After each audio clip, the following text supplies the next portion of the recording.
Really bad luck. একাদশ খুব বল সুযোগ ছিল, রিয়েলি ব্যাড লাক। সুযোগ আছে, বাপ্পা শট এবং গোল।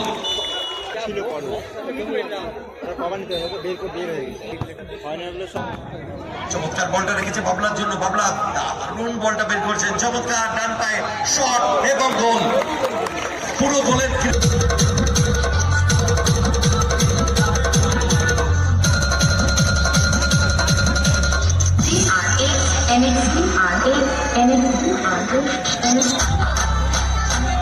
বাপায়ে থেকে ফিরতি আক্রমণে যাওয়ার চেষ্টা, Rocky Rocky good ball, Sayan Abdul অনেক ফাস্ট হয়ে গিয়েছিলেন, ক্লিয়ার করে দিয়েছে কাপাসিয়া, সেখান থেকে বাপ্পা, বাপ্পা থেকে বাবলা, গুড বল বাপ্পা, গোল করা উচিত, দারুণ জায়গায় বল পেয়েছেন, পাওয়ারফুল শট এবং বল জালে জড়িয়ে দিলেন বাপ্পা।